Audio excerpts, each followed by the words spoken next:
I don't know what it is. Like, I feel like, yeah, so many comedies I find very annoying. I always cite like the 2010 Seth Rogen comedy I fucking hate, where every joke is like, "Look at us, we're smoking weed." Like, I can't stand that humor. But something about like the absurdity of horror comedies. I mean, those kills were so fucking funny. When the bee scene at the end, when there's like a hole, they shoot a hole in the windshield. I thought the bees were, I didn't think it was gonna be like they go into his mouth like that SpongeBob scene where Patrick is catching the snowballs. Oh man.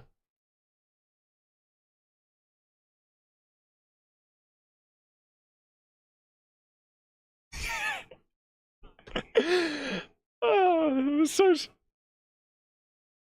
it was so stupid. I loved it. It was like itchy and scratchy levels of death.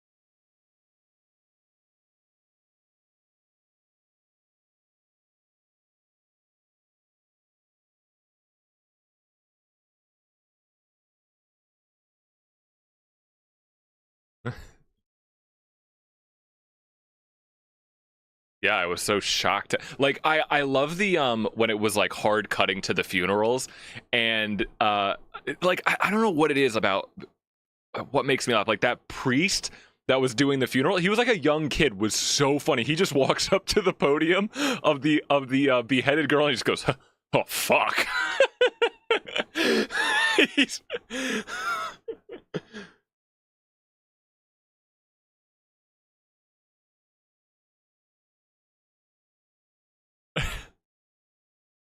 yeah.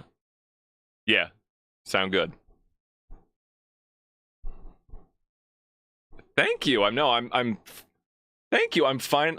I'm growing it out. I always go back and forth with my hair. I always for years would shave the sides because I'm like I hate feeling my hair like touch my ears and in the back, but I feel like it just looks better grown out because I have such an egghead, and when I have shaved sides, it makes me look like even more of an egghead, so I'm trying to I'll get it trimmed.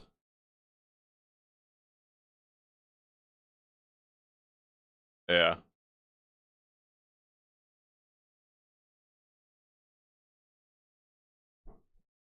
I'm going straight Johnny Bravo. That's what it is. Yeah.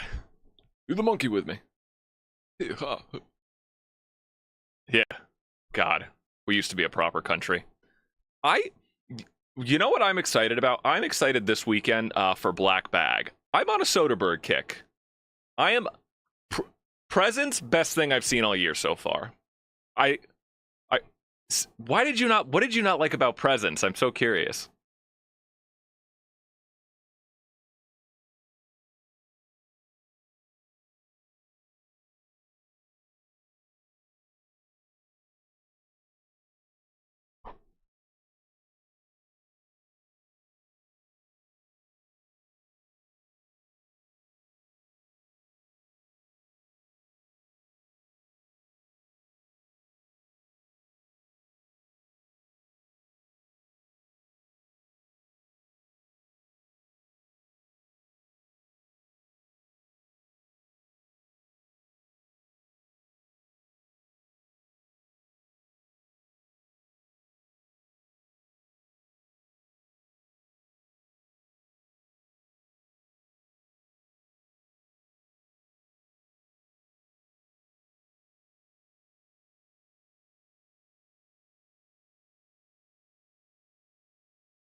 Oh, did we?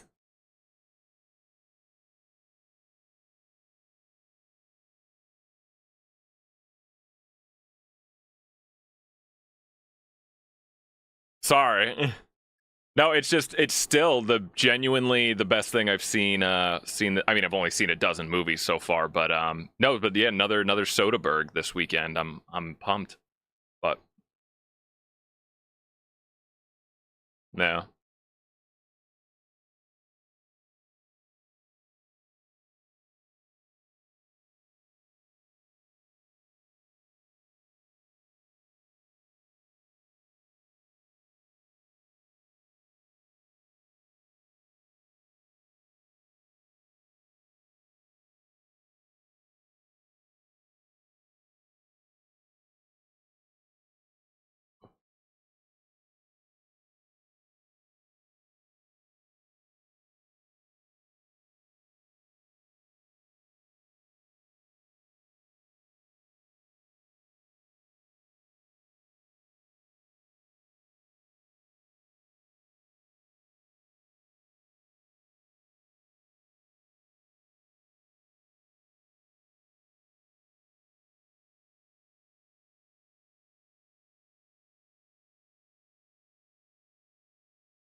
I thought about it a lot, and it didn't redeem itself.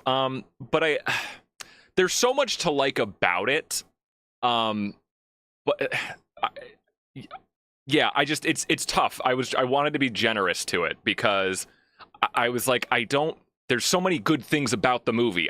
My main issue was that the all of the cloning stuff felt so inconsequential and separate from the overall grand narrative of what was going on with Ruffalo and the creepers and the planet. The whole cloning thing felt so not relevant to all of that stuff, and I didn't find it interesting. I felt like there was another way that the movie could have been rewritten to where all the cloning stuff wasn't even a thing, and you could make a much more coherent movie. I don't know. And like the whole voiceover in like the first 40 minutes was like I was like, "Oh, this is so I don't know. I wasn't a fan." But no, I wanted to be cuz there was so much that I loved. I loved the performances. I thought Robert Pattinson was great. I thought that I loved what he was doing. Naomi Ackie was great. But yeah, it just felt very yeah, I don't know. But I wanted to be generous to it because I do appreciate so much about it. But yeah. So, seen worse this year.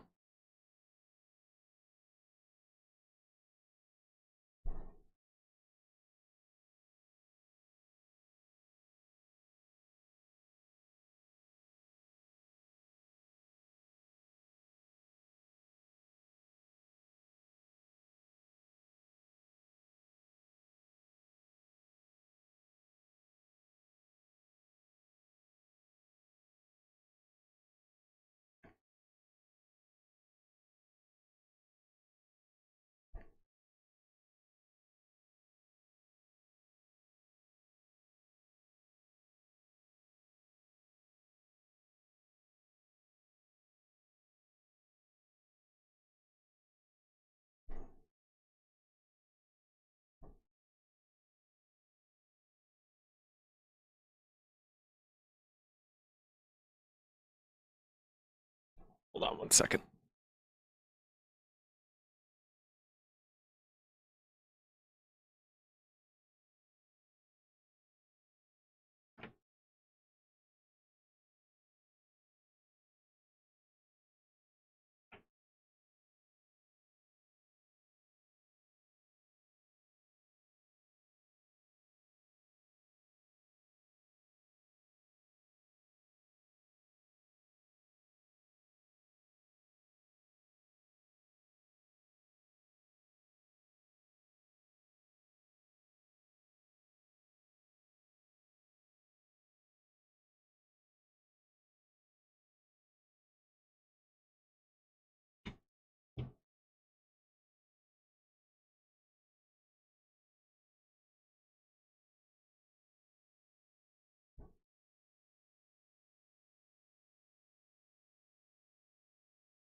just picturing her.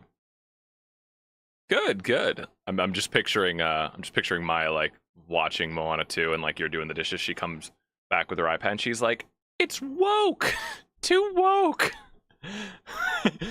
DEI, and you're like, what? Like, and then she go back to the couch. She's sitting there with her iPad. She's got like Tim Pool on. Maya, how'd you get this? She's like, did you know Zelensky hasn't held an election since the war started? He's a dictator. And you're like, what?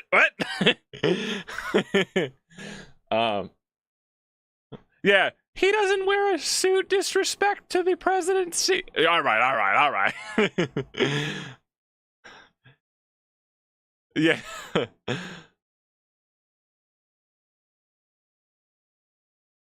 Yeah, no. Oh god. All right, so sorry, but I should have mentioned we are live. Um um all right. Okay.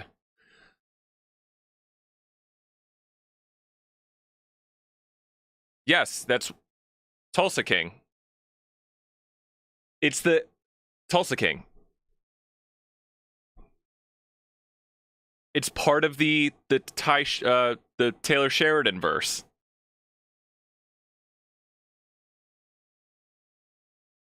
Landman, Billy Bob Thornton, my new addiction.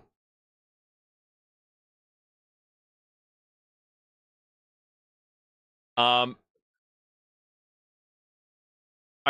so Taylor, so Taylor, yeah, so Taylor Sheridan is the now infamous, like legendary TV producer behind most famously he was behind Yellowstone. Um, and he did all the Yellowstone spin-offs, and since then he has made, yeah, and actually Yellowstone kind of sucks. Like it's melodrama, it's a good production. I understand why people like it. TV for Republicans, eh. The that was good. That was good, and there was one with, yeah, and the one with Sam Elliott, that was good. But yeah, he's a cowboy. He does. So Taylor Sheridan has basically been keeping Paramount Plus on the map with all of his shows. He'll get one big actor to star in like all of these shows he's churning out like crazy. Tulsa King with Stallone, Mayor of Easttown with Renner. Yes, a lot of people. Yeah, I've tried both shows, couldn't get into them. There was another one. Oh God, what's the other one with Zoe Saldana? Uh, yeah, it's like a military show. Lioness, yes. No, they're not in the same universe, but there's speculation that they at one point could do a crossover. As Yellowstone, yes.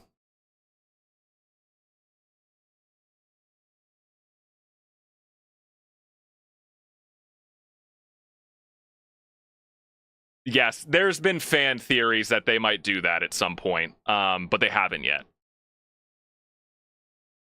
Yeah. None of the shows really worked for me, but they look kind of but Landman was like actually I was all on Paramount Plus.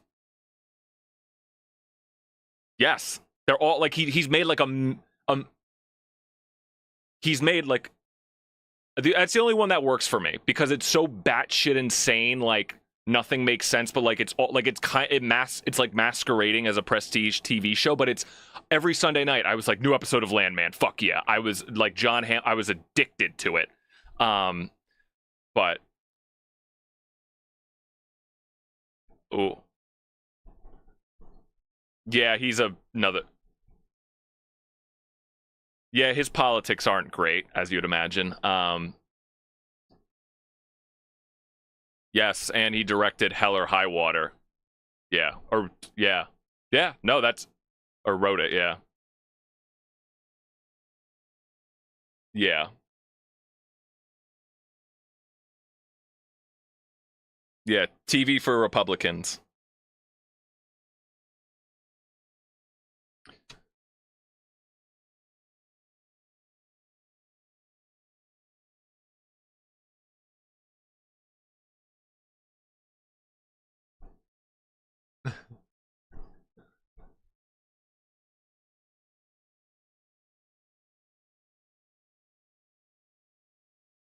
Yeah. And then I was kind of, yeah. Mm-hmm. Uh, but yeah,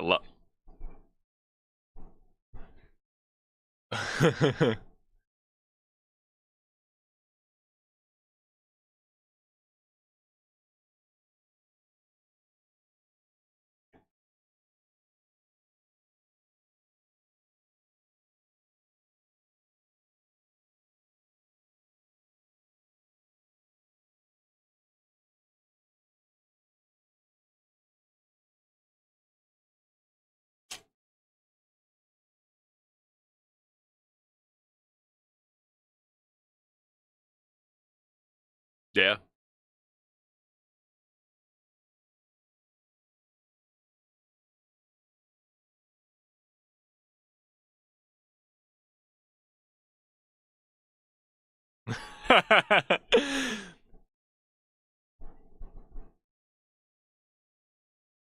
Yeah. God.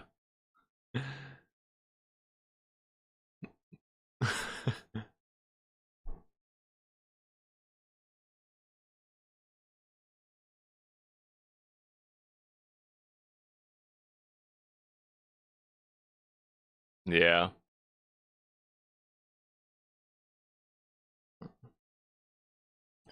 All right.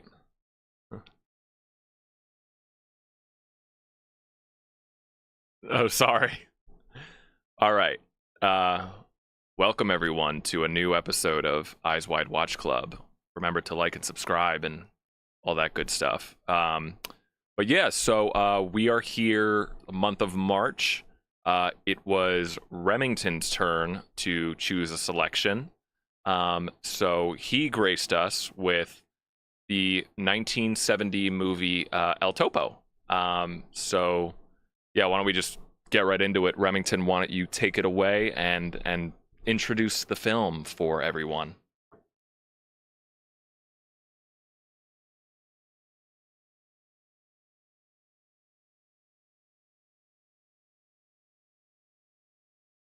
Oh,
What what did you so what is your thoughts on it? What I need to know, what is your take on it? Like, what'd you think of it?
Okay.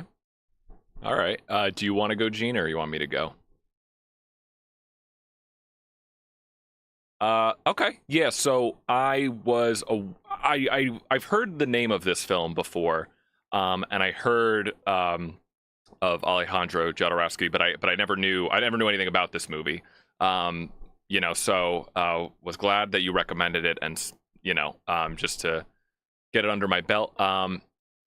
So yeah, I have an interesting take on this movie. I I think I might think this is a masterpiece.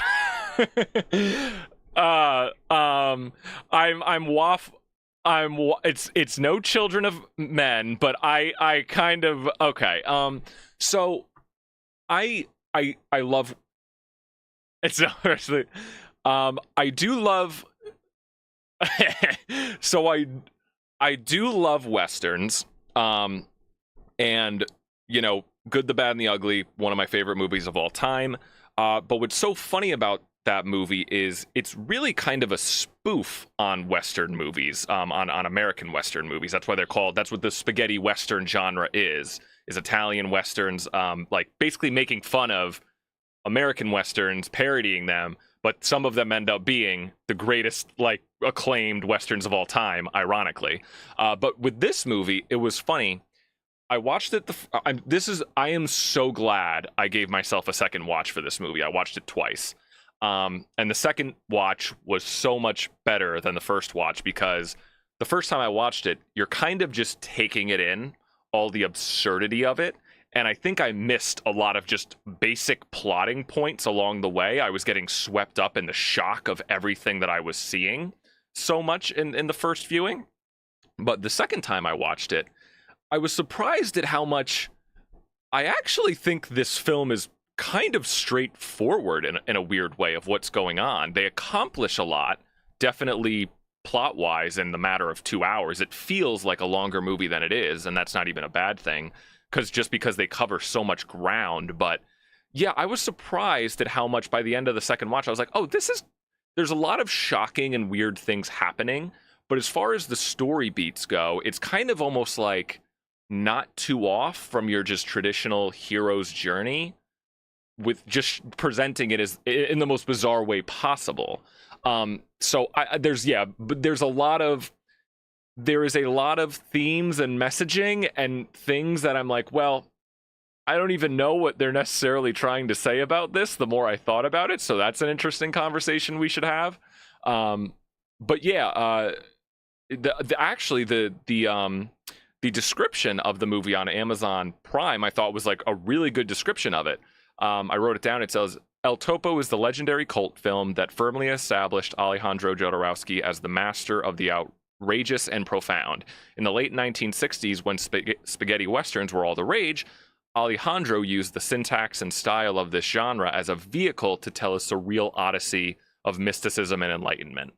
And so yeah, like he's basically just using the blueprint of, I'm thinking of something like 36 Chambers, where he has to like challenge all of the swordsmen or the gunmen, and you know it's kind of like a hero's journey to me. So it was a little, I thought the second viewing, I was like, it was a little bit more clearer to me. I was, you know, after you know what's coming. But anyway, I got a lot of notes on this.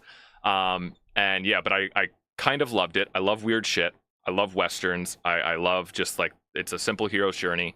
So much creativity in this, like throughout. I mean, like the amount of notes, I was just like, that's fucking cool. That's different. But yeah, and so much like visceral imagery that I always really appreciate, but we'll get into it. And the last note that I wanted to end off with, as per the rules of cinema, as we all know, if you're a director whose last name ends in ski, you have to, by law, be a nasty little freak pig boy auteur.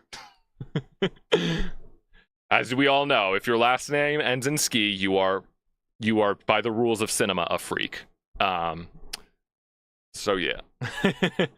But yeah, I don't know if I consider it a masterpiece. Maybe we'll see if we talk through it. But yeah, I fucking kind of absolutely loved it. But Gene, what about you?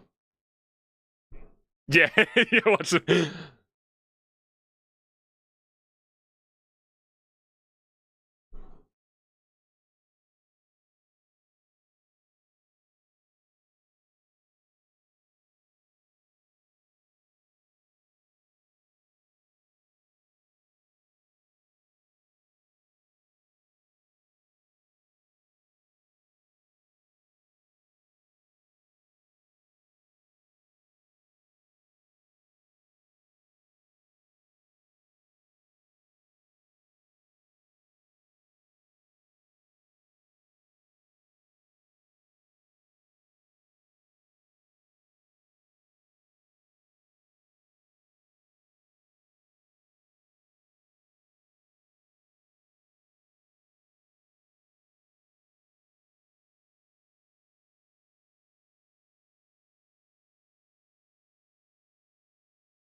Hmm. Yeah, 100%. Yeah, no, I get it.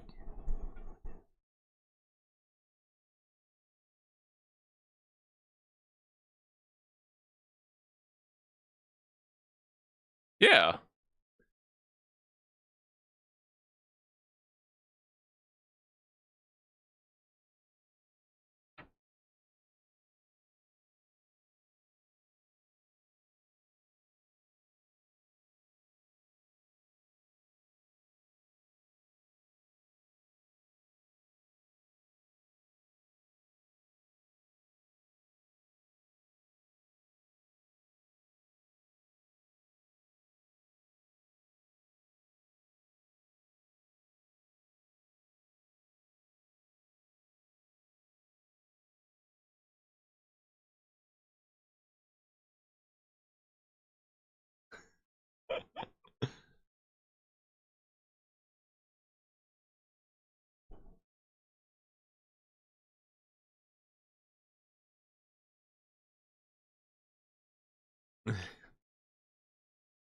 Yeah. Directors are such fucking scumbags.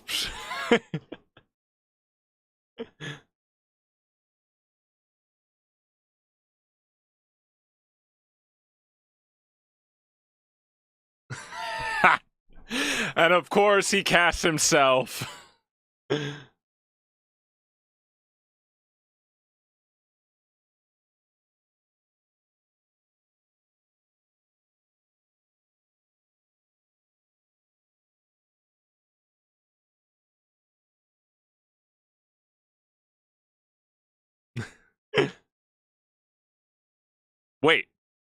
Wait, wait.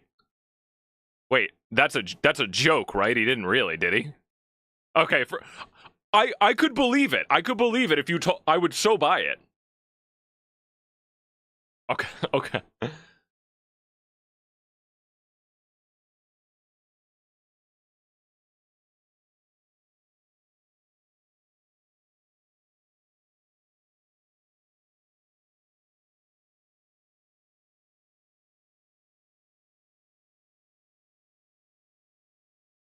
Yeah,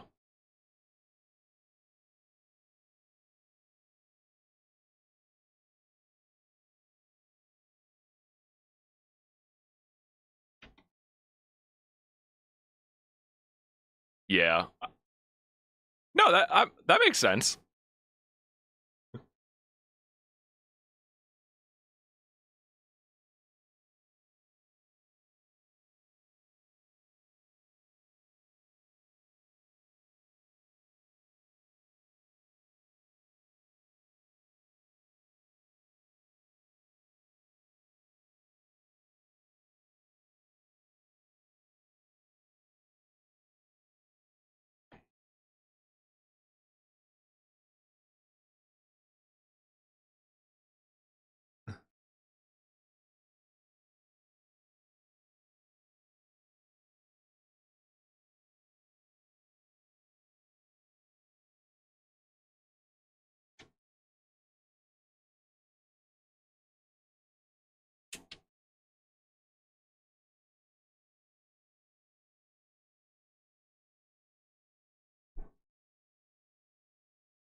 Yes, that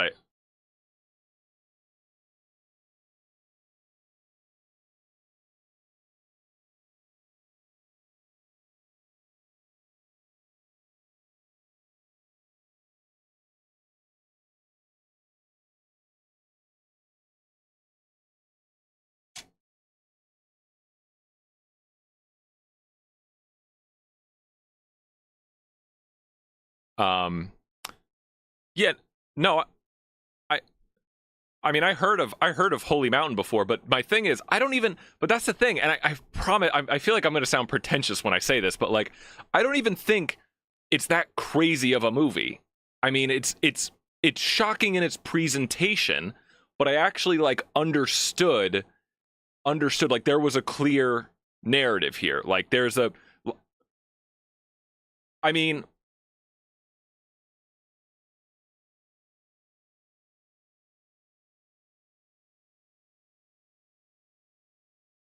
I think there are definitely things that are like this is weird for the sake of being weird, but as far as like I always like to go to Eraserhead.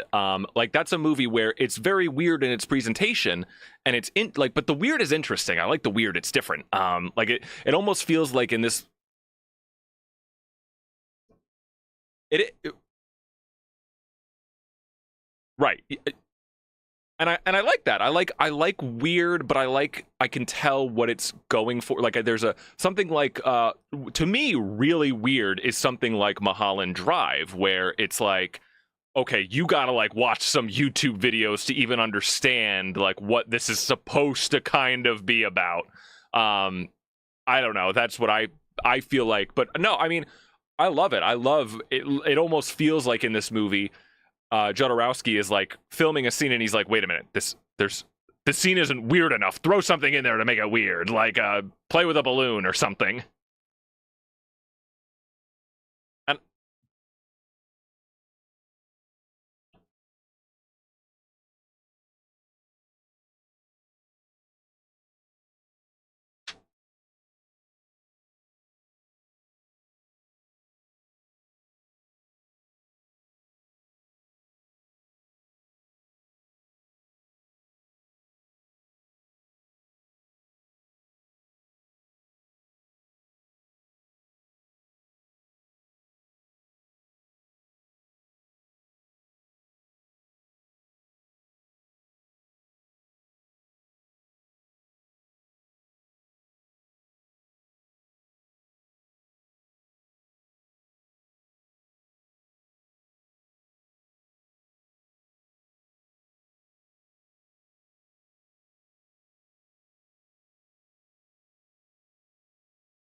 Yeah.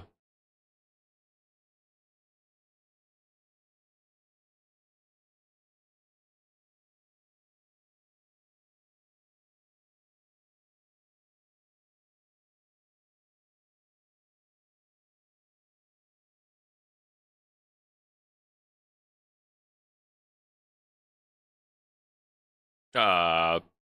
Uh.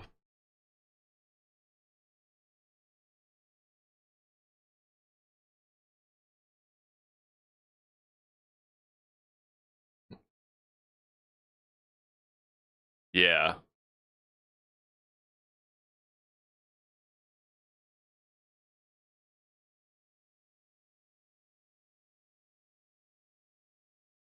No.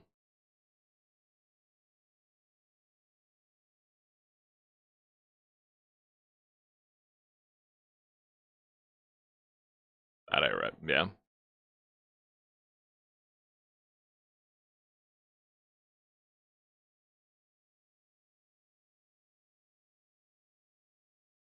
Oh.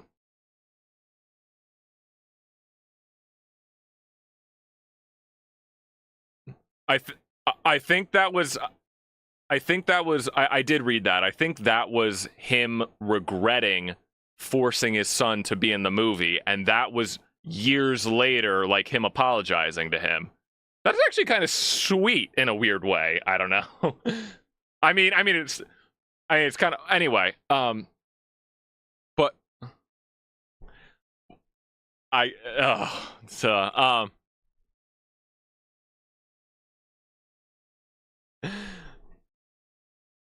don't. What do you mean? Don't do it like that. Anyway, great. Makes me look great. Anyway, but yeah. So the beginning of this movie is we see, and again, yeah, like Eugene, cold, didn't know anything about it.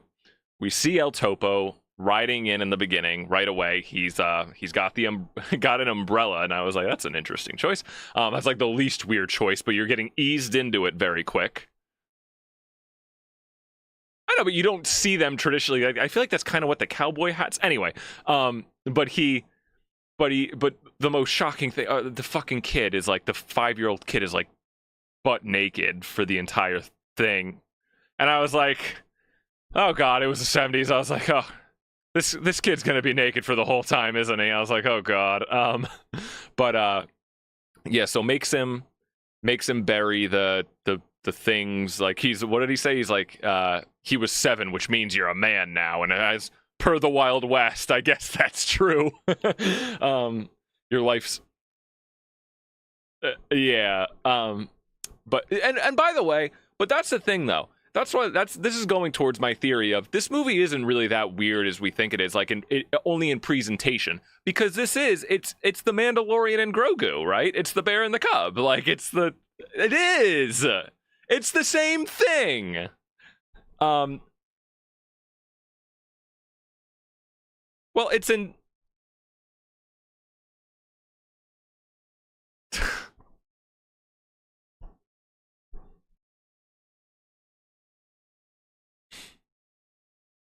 um, but yeah. So okay. So we get the boy and the lone wolf and the cub set up, and then we get riding into town.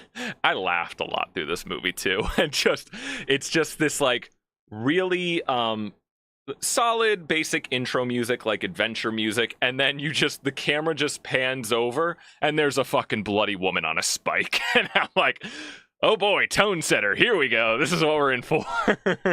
Okay, let's go. I was laughing so hard the second time I watched it, just taking it in. I was like, this is fucking hilarious. And then so walks into this town, just completely slaughtered village people. And I think I'm predisposed to love so many movies like this that are older, because I grew up with so much like CGI and green screen and stuff. I always have in my mind of like, they had to really stage and do this. It's kind of like when we get schlocky, horror movies, when there's just like a guy in a monster suit, and I'm like, how the fuck did they do that? Like, if it could look like it's from Spirit of Halloween, and as long as it's not CGI, I'm like, Jesus, that's amazing. How did they do that? Like that's how my brain operates now when I see these old movies. So I'm thinking, God, they had to like stage this whole set with like all these dead actors. But so yeah, and I like that he's coming into the aftermath of a scene that we never saw, a massacre that we never saw. I love that. And then and then he goes into the church, and I was just thinking, just the shot of like him walking through the church, him looking at the camera, standing next to his naked 7-year-old son with a bunch of people hanging from the ceiling. I was like, yeah, this is cinema. From the 70s. But yeah, no, and then there's this really like this, like it almost sounds like crows wailing, like the sound is so piercing and odd and unsettling. And then he makes the kid shoot the guy outside of in the town.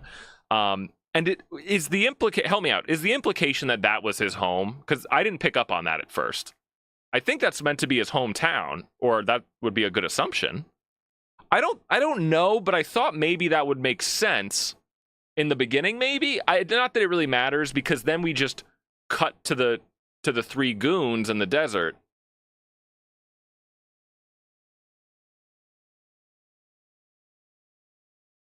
I didn't think so.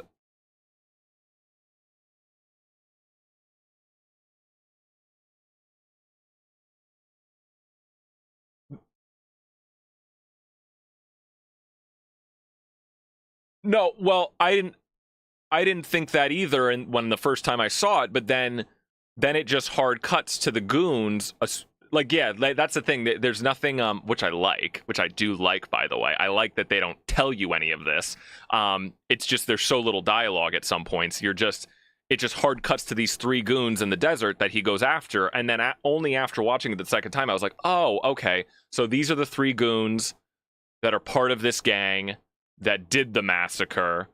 Unless he's just being a good citizen, being like, oh no, who did this? All of this pain and suffering, I'm going to go after the people who did this. I just put two and two together of like, oh, maybe it was his hometown. Because it does just hard. No? Oh.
Okay.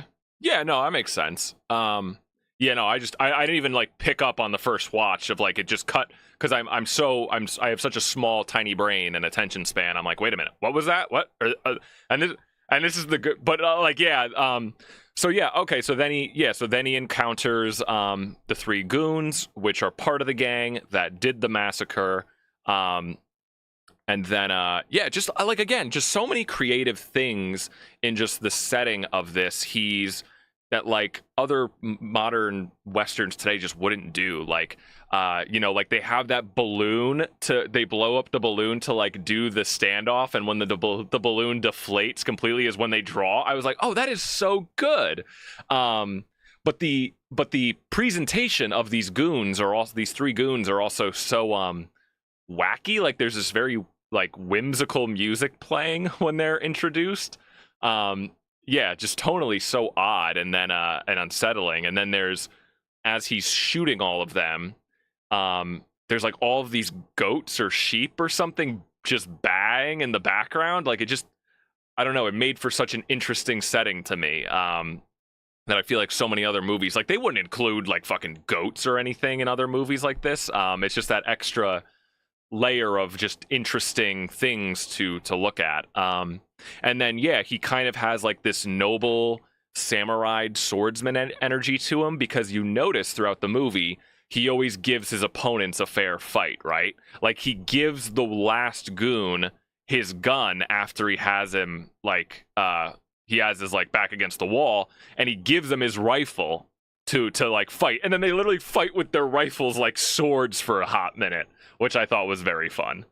But yeah, so like I don't know, I'm loving all of this stuff. It's just different, but uh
um yeah, no, and even there's which I didn't even pick up on, because in the beginning of the movie there's kind of like chapter markers throughout the movie. I don't know if you guys yeah, I forgot about that. Yeah. So the first one, I didn't even I think I found this on the trivia. In the first whatever chapter screen, there's a little dialogue that says it's like, the mole digs tunnels under the earth looking for the sun. Sometimes he gets to the surface. When he sees the sun, he is blinded. And obviously that's kind of what happens in the movie. Of and I get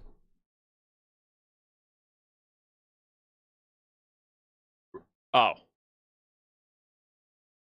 and then like I guess it's kind of meant to be also a metaphor for like indie cinema, like coming out and seeing the light, and because he sees indie cinema as like this underground thing, which makes sense.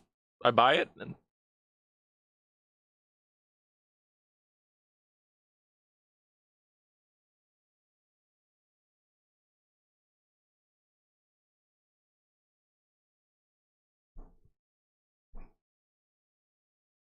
Hmm.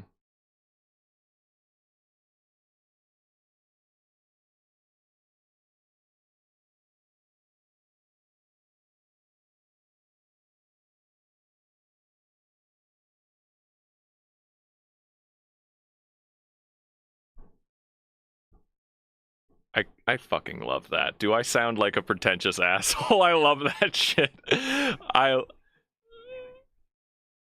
did. Yeah, no, I love this Western shit. But yeah, no, so then we get to the camp, and again, like maybe like just locations, production design, costume design. I mean, it's basically like a very disturbing concentration camp that this gang is running out of this town with these monks, just shooting them in the back at random. It's really weird how the rest of his goons in the town are depicted. They're like literal like savages in a weird way, and I was like, is this in a weird way kind of racist? I don't even know, but it was weird. Like the goons would like literally like kiss the feet of the colonel, and they were like barking. They were behaving like dogs by the end of the sequence. But yeah, just really barbaric. But I love the costume design of them. Like one guy had like feathers on his back, like this feathery cape. But I don't know. There was so much expression, and as disturbing as it was, I just felt so much expression in everything that was going on. That I really appreciated, even though it was weird as fuck. But to me, weird as fuck means interesting. I like weird as fuck, even if it's just weird for the sake of, being weird. I'm like, this is personality. But yeah, so loved all of that stuff. When I laughed my ass off when El Topo appears in the town, the editing, I think a lot of the trippiness in this movie too comes from the editing, specifically in the desert scenes, what makes it so trippy. But there's this weird part. Do you guys remember this? When he first enters the town, he walks up to like there's like a tower, and he like does this from the ground, and then it just hard cuts to a guy with a knife in his throat, and he falls over, and I was like, oh, he like threw a knife up to the tower and killed him.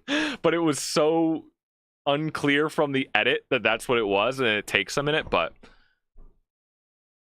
yeah, he's not Jesus.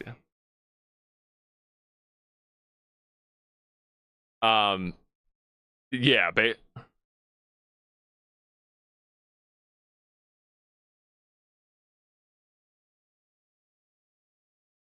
and I love when they're I mean, even the goons, like the way they're behaving, they're like playing with their food with the monks in the most barbaric way, like literally like dancing with them and like kissing them on the mouth. It was so like cruel and odd, but like it just such an interesting, like just different, like, oh god, it was yeah, just very unsettling.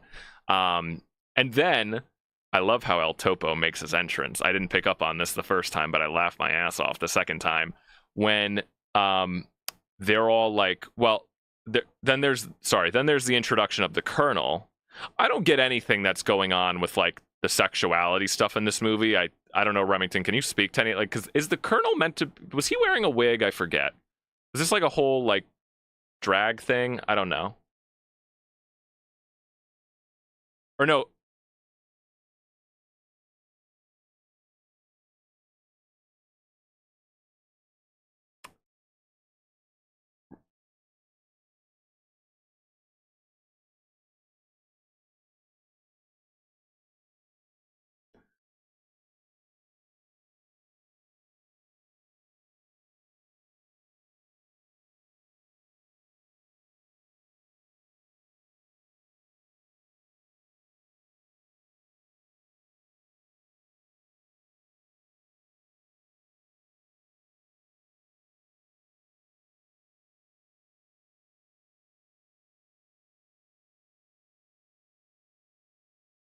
Yeah, you're right. No, yeah, you're right. I'm sorry. He was just wearing. I thought he was. I don't know why I thought he was wearing a wig, but no, he was just wearing like face makeup and stuff. I love the introduction to him, by the way. The way he walks out of his little hut, and then like he's followed by like a swarm of pigs coming out behind him.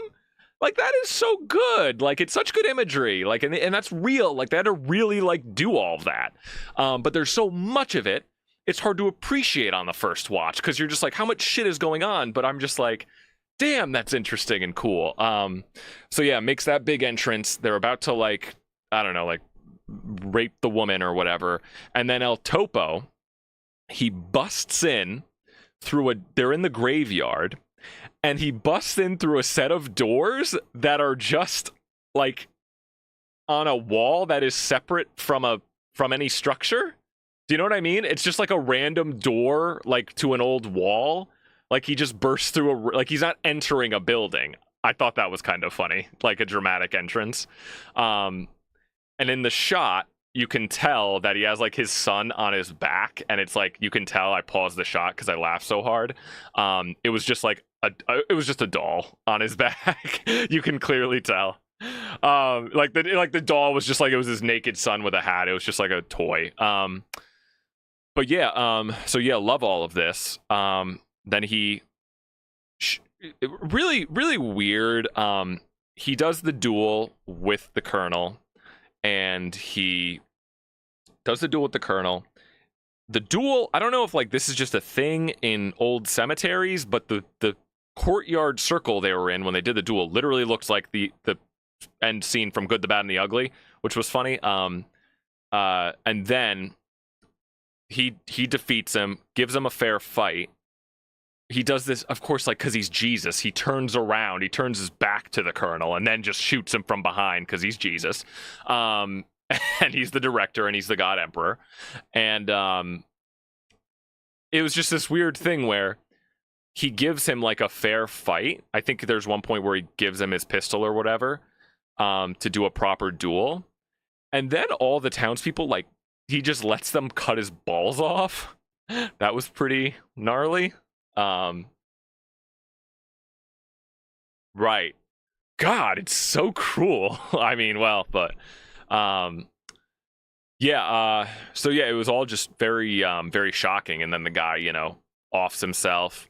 And then the girl, I love the way that like it's going about very classic, like, oh, you save the town and you get the girl.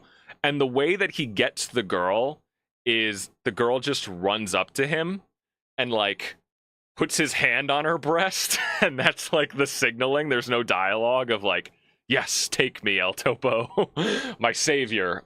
So I thought that was interesting. And then we get the part where he where he leaves his son with the monks, and he's just like, yeah, fuck off, you're a man now, you don't need me, don't think of me. And then he just takes the woman. And all I could think of was I just felt like I was getting big there will be blood vibes. I was just thinking HW.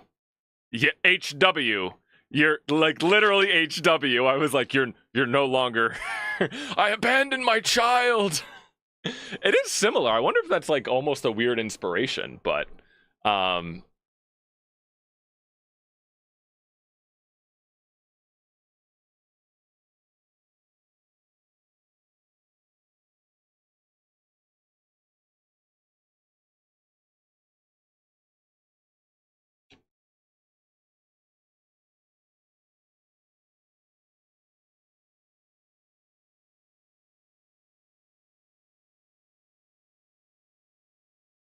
yeah.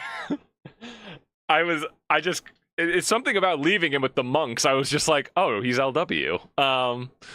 But yeah, so I don't know. Gene, do you guys have any thoughts? I'm just kind of going through what I think. I don't know if you guys have any thoughts on any of that first.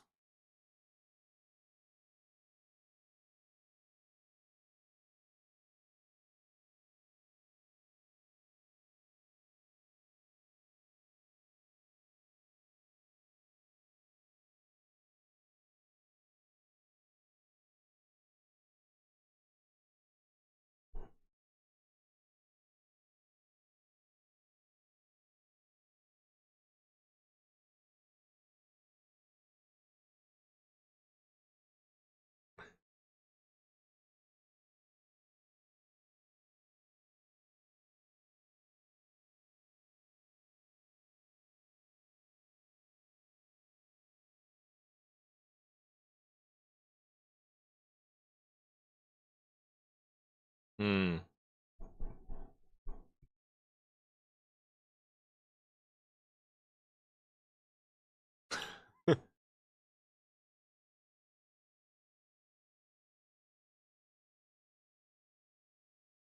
Hmm.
Mm.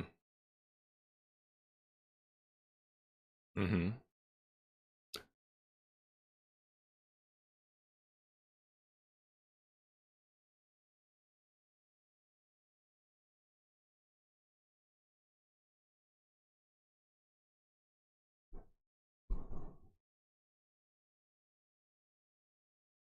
Yeah, I did write down those chapter titles, but yeah, I was like, what are they saying with this? I don't know. Um, what I thought was really interesting at this point of the movie, and again, I was just so stupid on my first viewing. I didn't even pick up on this until my second watch, where because I just missed so much when I was just taking in all of the thing. So when we enter chapter two, leaves the sun, fuck the sun, we got the woman. He enters the desert with her. And that's when we get into like the real trippy scenes. And I really like that. I think a lot of the trippiness in the desert scenes could be just I feel like a lot of the trippiness comes from the editing. Well, you'll just be like cutting from one thing to another, almost like jumping in time, and it. I think that was a really good way to communicate. Just I took it as just like hallucinating in the desert. Like one minute they're fighting and riding horses, the next minute they're like just laying in the sand, or and maybe they're doing drugs or something. So that's what it. I that's what I took that all as. I thought it was very interesting. Um, and is this the part? Is this the part where they have sex? Where he like rapes her?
Mm.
Yeah, I'm so stupid.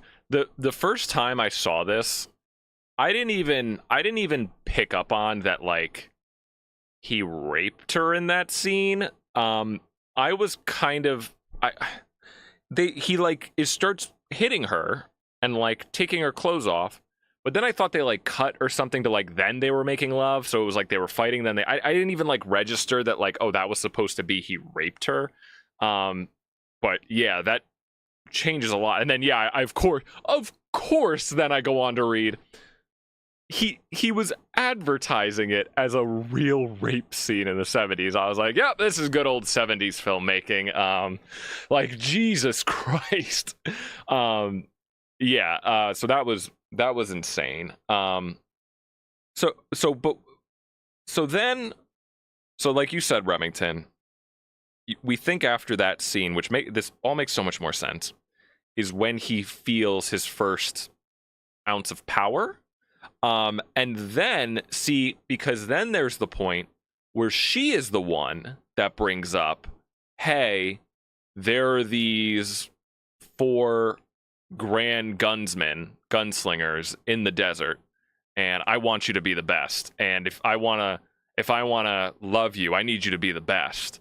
So you're gonna go out there and you're gonna fucking defeat all four of these gunslingers. Um, so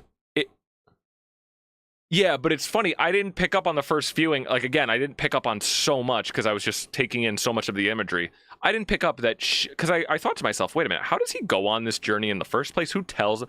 So it's literally just the woman being like, yeah, I want you to be the best. Go fucking do this. Go fucking do this for me. Like, I know you just saved my life and my village, but like, no, you got to be the best if I'm gonna love you. Like, go off. And so by the end of the movie, now, like, hear me out. Maybe the rape thing changes this, but this was my one weird takeaway was, so like was the whole thrust of his, like, I guess, bad arc of like like being power hungry and being violent and trying to defeat these gunslingers just for the sake of sport?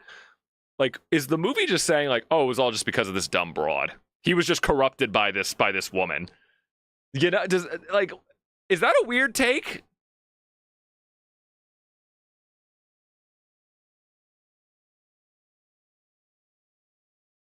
Right.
Yeah.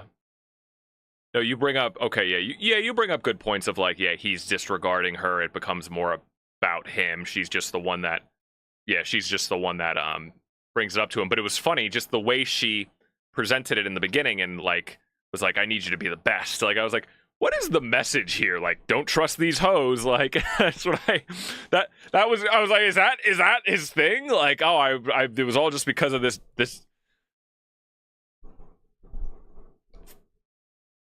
I gotta go slay these goddamn gunsmen. Um, I guess. But no, that's a good way to put it, Remington. But yeah, that was just on my mind. But yeah, so then we get the whole. Yeah, go ahead, Gene.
Ooh, I like this.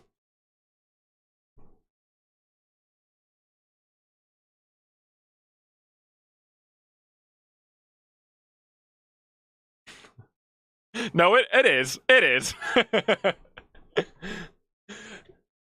No, I like that. I knew there was more to it. I just had that thought and I yeah, I was trying to like yeah. There's a couple guys, yeah, these broads. Yeah. Um but God, it's so funny. Yes. So we get to so okay, so yeah, so we get to the masters and yeah, like it's they do it pretty quickly and pretty efficiently, but each one is so different and so interesting. Like the first one, okay. Number 1. Um they got two guys, one guy with no arms and one guy with no legs. Can I just pose this question to you? Can they fake that in the 70s?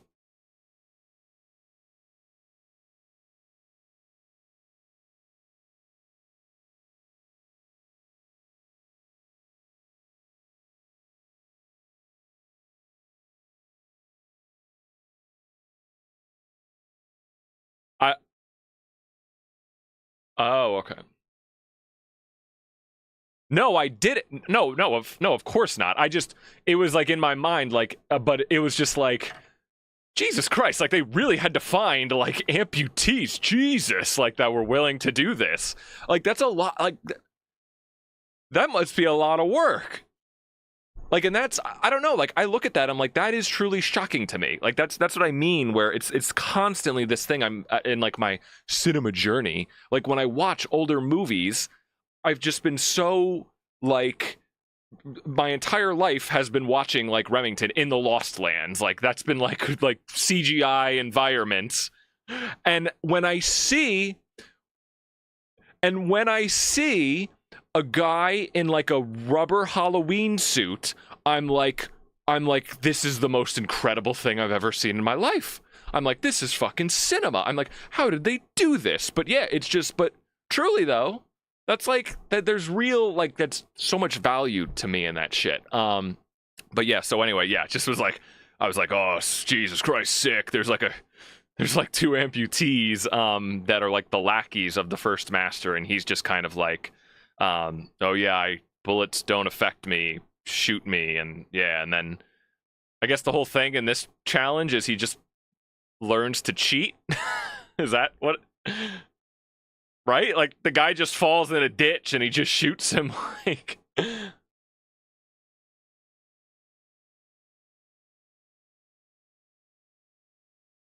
I yeah.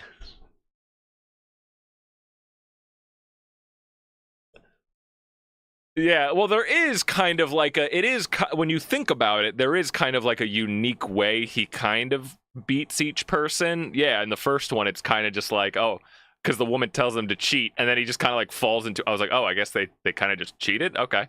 Um but it was different.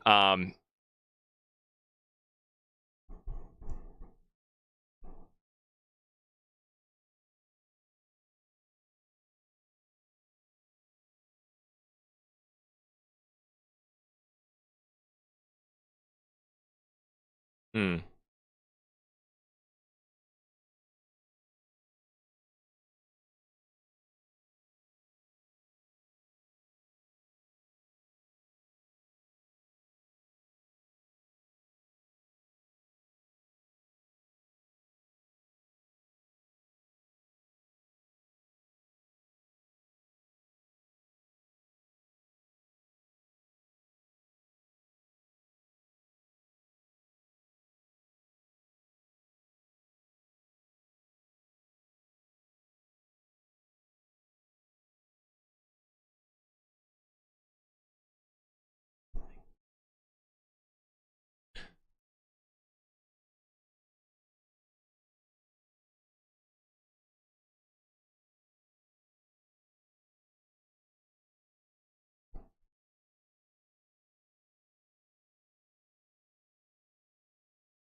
Yeah.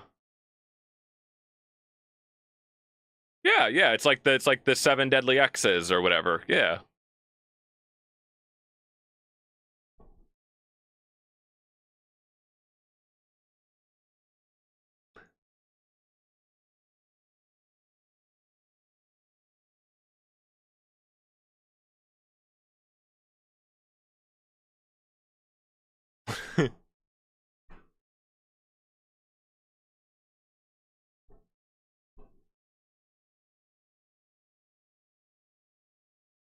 uh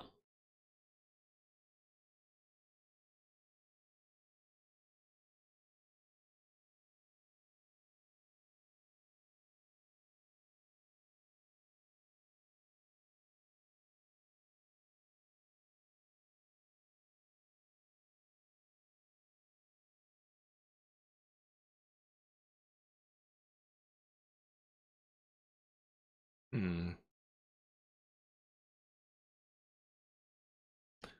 He's been on a bit of a downturn for me. Well, but we'll see. I love Scott Pilgrim. I love Scott Pilgrim. No, but yeah. What? I like Baby Driver. Um, but yeah, no. But see, but that's what I mean when I say like I feel like this film isn't that weird in hindsight. Like it is kind of it's like a samurai movie, you know. It's like it's just the presentation that's weird, and I like that because it's just visually interesting. Um,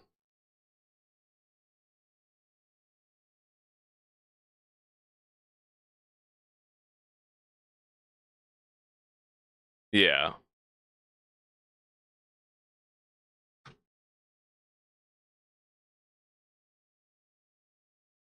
yeah. It felt like very weird Kurosawa to me in a lot of ways. But yeah, so um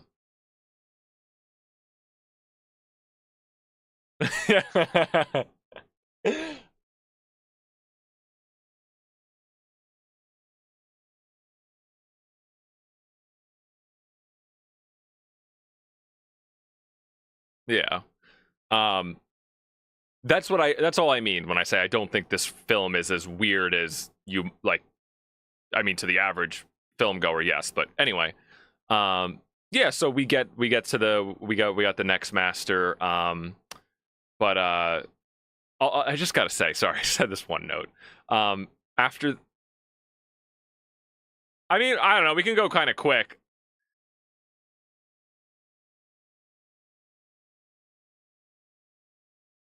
So the second master is like the circus people. It's like the woman with the cards. She's like a, and then he's got like this Russian vibe going on, like with the big fur coat and the hat. Um, it's just funny. Sorry, I just gotta mention when they like at the end of the first master when they like brutally murder the amputee guys, and like the guy with the no arms just gets like brutally shot in the head, and there's like blood the blood squibs that they have to do in this movie. I was just like, man, there's like just something so dark watching men die in a 70s movie with like no music. It's just very dark, and like it was just I'm like, let's put it this way. I had no see, that's the thing. I had no idea about like that supposed rape thing being real. But every time someone was like getting shot in this movie, I was like, like you could just tell me that like, yeah, when they shot people on screen, that was really men dying. I could just be like, yeah, I believe it. Like it's so dark. I was like, I could be watching real men getting shot in the face right now, and I'd believe it. Like it just seems like it's just that kind of thing. Like where this is all like every time we saw a dead animal, I was like, that's probably a real fucking dead animal, isn't it? Like that kind of thing.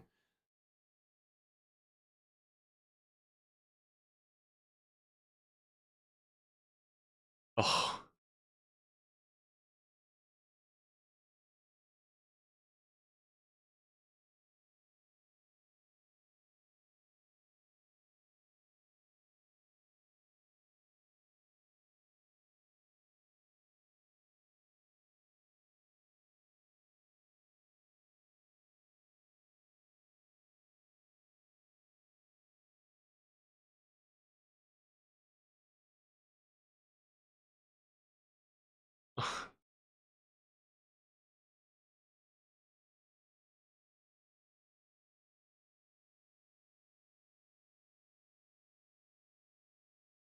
Jesus Christ.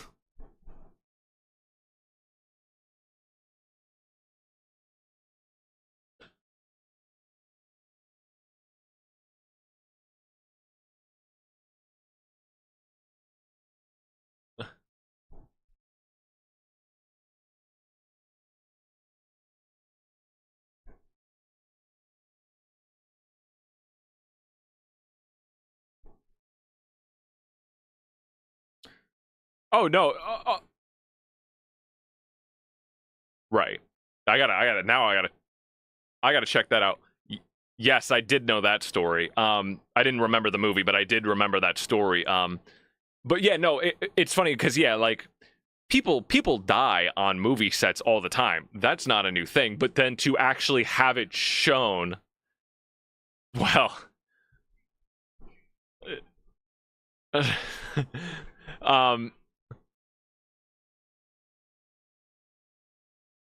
yes, I've seen the. I love Alec Baldwin. Um, yeah.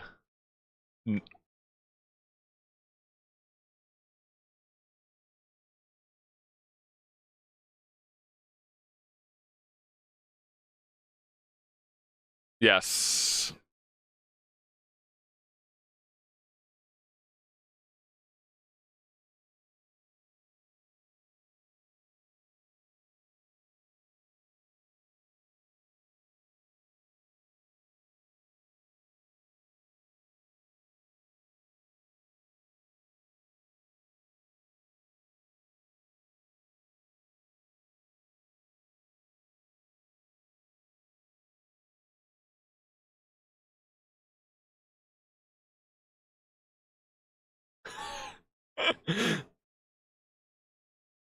I love it.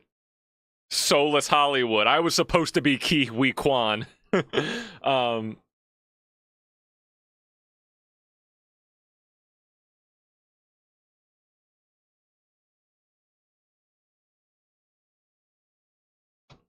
I've heard, yeah.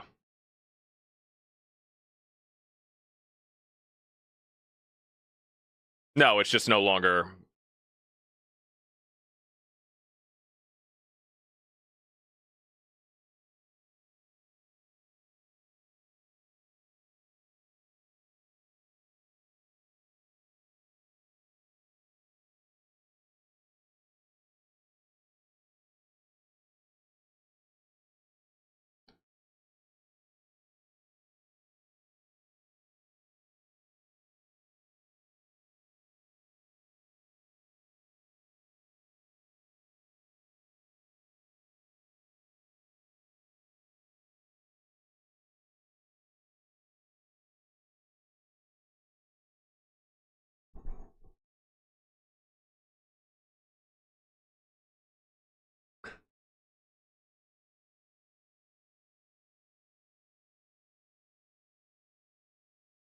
I know. I've seen the clips. Um, yeah, no, but yeah, I just had that thought about like like watching men die in movies. It's like so dark in the 70s. Anyway, so yeah, the second master is the guy with the, by the way, again, they got the little circus cart. There's a lion there, and I'm like, that lion must have been sitting right there next to them on set. Like that is a real fucking lion. And yeah, the he's got like these, his whole thing is he's got like these objects, and how does he outwits him? Oh, this was actually really clever. I didn't pick up on this the first time. How he outwits the guy is the guy tries to give him a second chance, because after he like shoots him initially, and the mother, he like, do you remember the part where they're in the desert and the woman has a mirror and he smashes it? And then I didn't pick up on this the first time I watched it. He puts the mirror pieces in his pocket. And then in the second master, it's really quick. It's hard to tell. But he then, when he's sitting like with the mother, there's like a little carpet on the ground and the guy's walking. He like throws the broken mirror pieces onto the ground. And then the guy steps on the glass.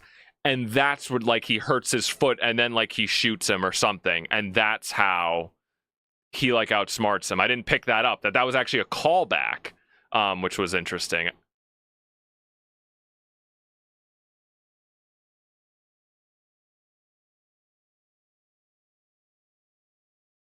Yeah.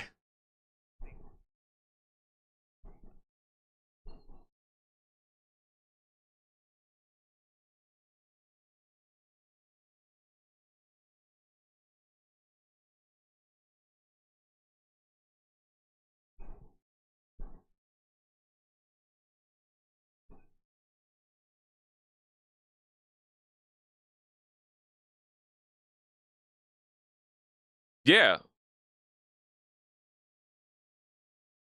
And that's the interesting thing with the second master too, is yeah, he kind of like he God, this is like blowing my mind. I'm liking this more now.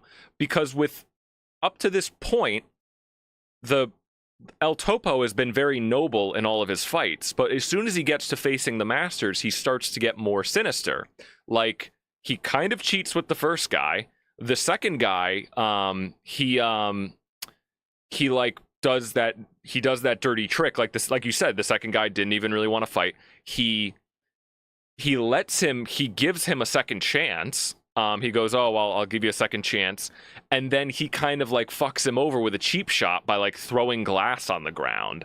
And this is a much less subtle point, but it is funny to think about. I did think about this the first time watching it, because, you know, very in classic Western terms, the entire beginning of the movie, El Topo was dressed in all black. Like, he's the man in black.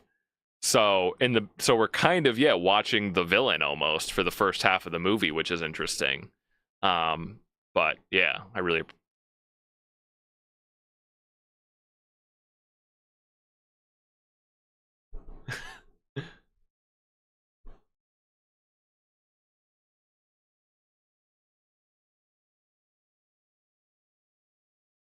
the the third master was my absolute favorite. I loved that so much. He just is walking through the desert, and it's just like some guy, and like he just has this little farm of rabbits, and it just looked so peaceful. He's just sitting there in his little overhang, and he's got his little fiddle to play, and he just has like all of his rabbits running around, and they just, you know, reproduce. And I was like, that's a simple way of life. I love that. um but yeah, it was really dark when he says that. He has that whole monologue about how yeah, like or I wrote it down. He like starts psychoanalyzing El Topo. He goes, "You loathe yourself. You didn't wish to play tricks anymore. You now want to respect the law. Some give flowers, other give valuable things. You bring me your own life. You don't fear death anymore. That's why you are a dangerous foe. All the rabbits are dying. Is so dark. They're all like bugs to them, just keeling over." Oh wait, no, that's my no, that's my notes. No, that was the end of the quote.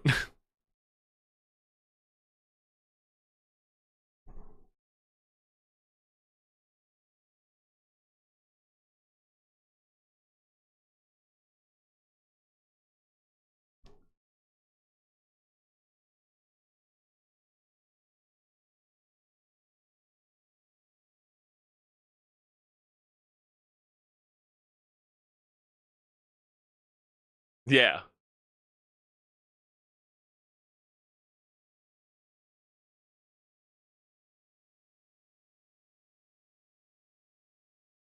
No, yeah, and it was, I agree. Yeah, and it was also just the most visually interesting location. I loved all the like that little rabbit, but yeah, it was also like very dark when it's just like a bunch of rabbits are just jumping around, and like they're just walking around a bunch of other dead rabbits. I just thought that was so dark. And I'm like, again, I'm watching, I'm like, am I really looking at dead rabbits right now? I don't want to do that. And then like, and then when the rabbits, like, there's actually a shot of like one or two of them like keeling over, and I'm like, how did they do that? Like, I'm like, did I just really watch a rabbit die? Yeah, yeah. uh, and but I was gonna add, yes, it's a very like monk like lesson of you're using your head but you have to use your heart, and he illustrates this point by both shooting two crows and like holding them up like your bullet went to the like it's dark, but it is kind of a funny and interesting way to illustrate that point instead of just saying it, right? So I enjoy that. It really is. I really thought it was like, and that's kind of what westerns can be to an extent, but this is very overtly like, I thought it was like a Kurosawa film. I never saw the movie, but I do know famously the the the movie The 36 Chambers, or it's like based, it's the movie that the Wu-Tang Clan is based off of, but it's a very similar kung fu movie where the guy has to face all of these different, like, kung fu masters. But anyway, yeah, so I loved all that. And then there's like a beautiful over the head crane shot of like when he kills, like they got there's a lot of work going on. They didn't have drones back then. They didn't have helicopters. I mean, or at least to use. But yeah, so love I don't know, Gene, do you have any thoughts on that? I feel like I'm talking a lot. You're on. Sorry.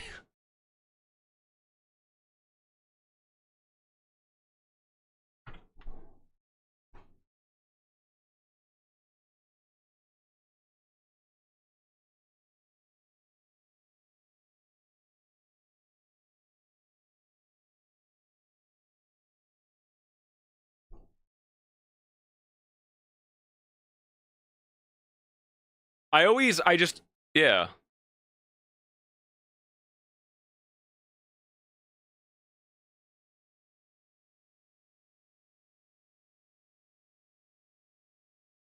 maybe, but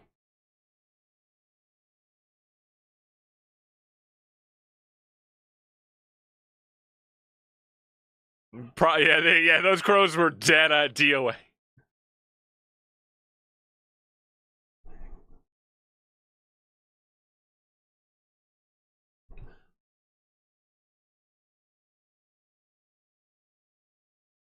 They definitely, that was 100% real. Ah, damn it. I know. I was like, and then I'm like, and then with the crows, I'm thinking they probably did like 5 takes of that. Like, get the next set. um, but anyway, it's like that. It's like that scene in The Prestige when they're like claps in the birds' cages. um, but yeah. No. Anyway, sorry. I'm trying to move fast. I don't know. Yeah, and then we get. I know. We Well, we're no. We're we're pretty we pretty much talked about the fourth master. We talked about the fourth master. I thought all I'll say, Remington, I do agree. Like that was a good. It's just kind of funny how like he's kind of like Yoda, and he's like, "Aha! No, you actually lost because I killed myself." Like I kind of laughed during that. It was a.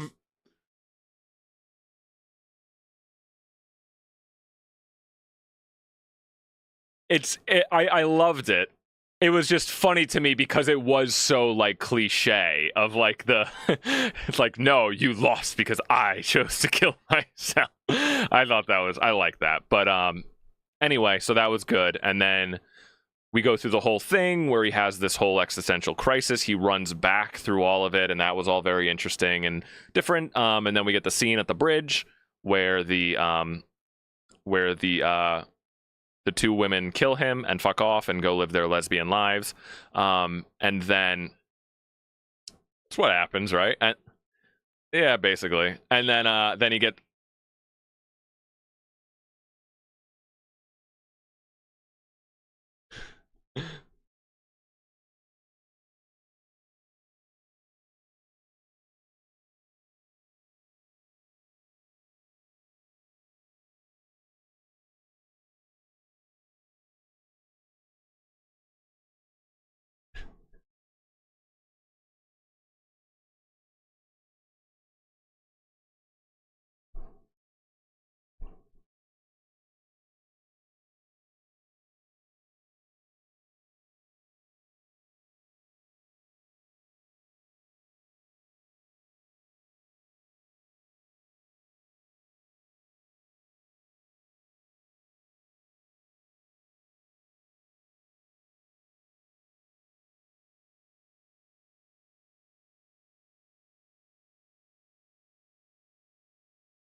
Yeah, it's not very subtle.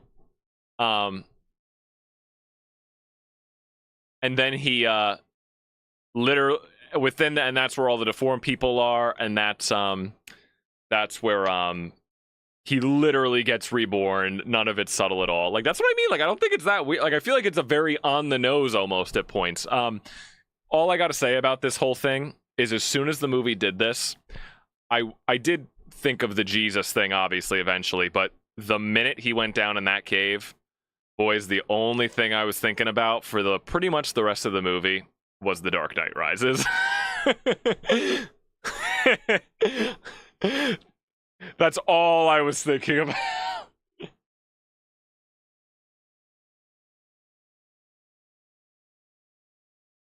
It's a pit.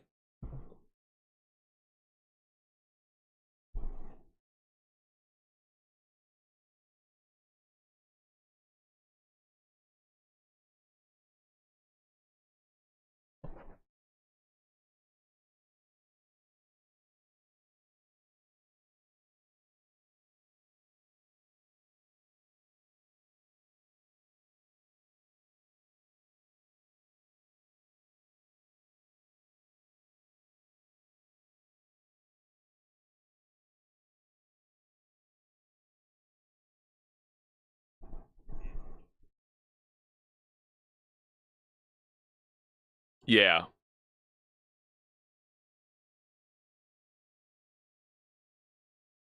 Hmm.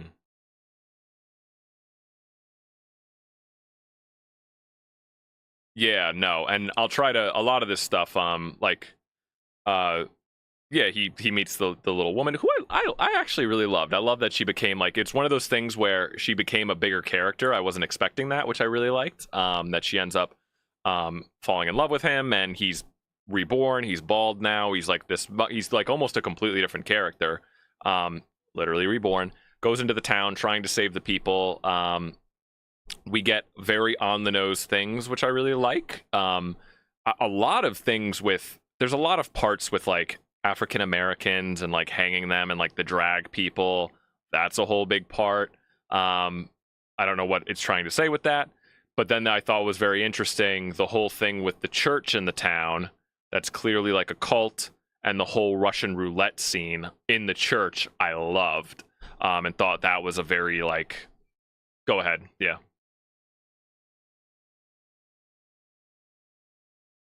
Yes.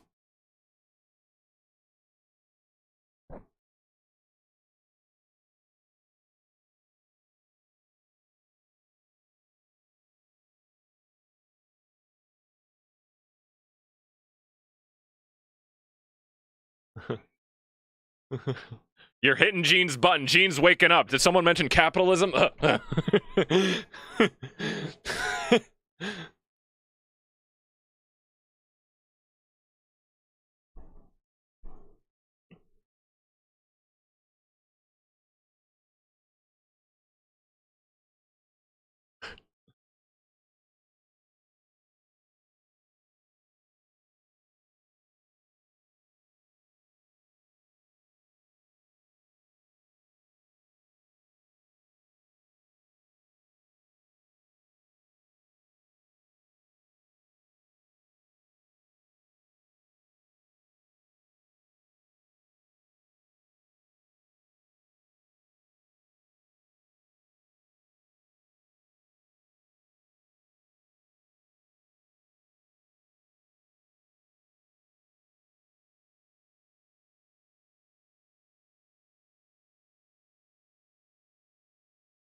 Yeah. Oh,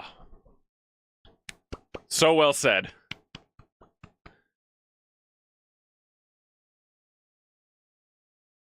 And again, also visually interesting. Like, I just the genius of planning that scene of like doing Russian roulette in the church. Like, it's also criticizing religion, I would say, right? Like, of oh, like trust in your God, like spin the I like was that's a genius concept of a scene, and eventually ends with killing a child. But very dark, of course.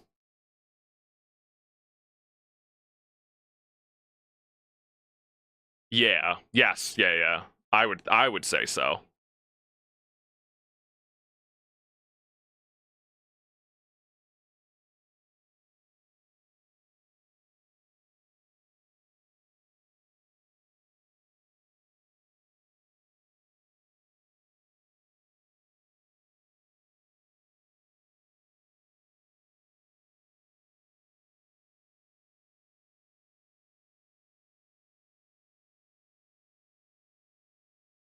Right.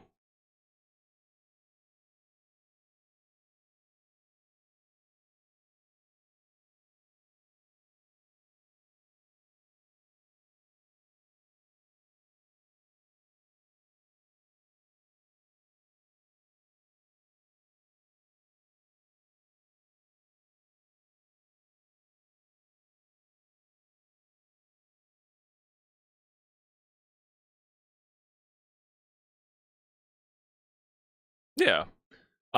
No, I mean, and that's pretty much all I really I mean, yeah, that was very well said, Remington. Jesus. Also, I just love the visual of like the fighting in the street. The guys with the boxing gloves, they literally like wrap barbed wire around. It's kind of like poking fun at like our obsession with like violence, and it's kind of like doing the thing like pointing a mirror at the audience, being like, "This is what you want, you sick fucks." Like, it's doing that thing.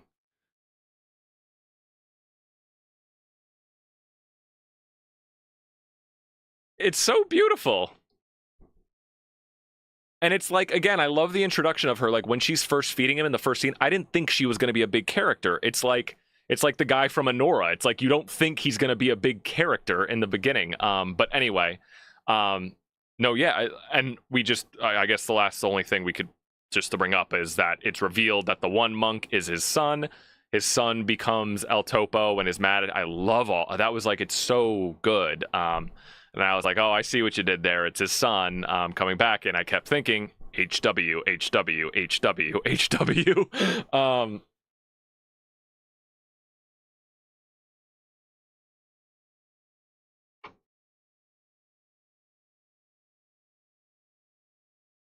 Yeah, yeah.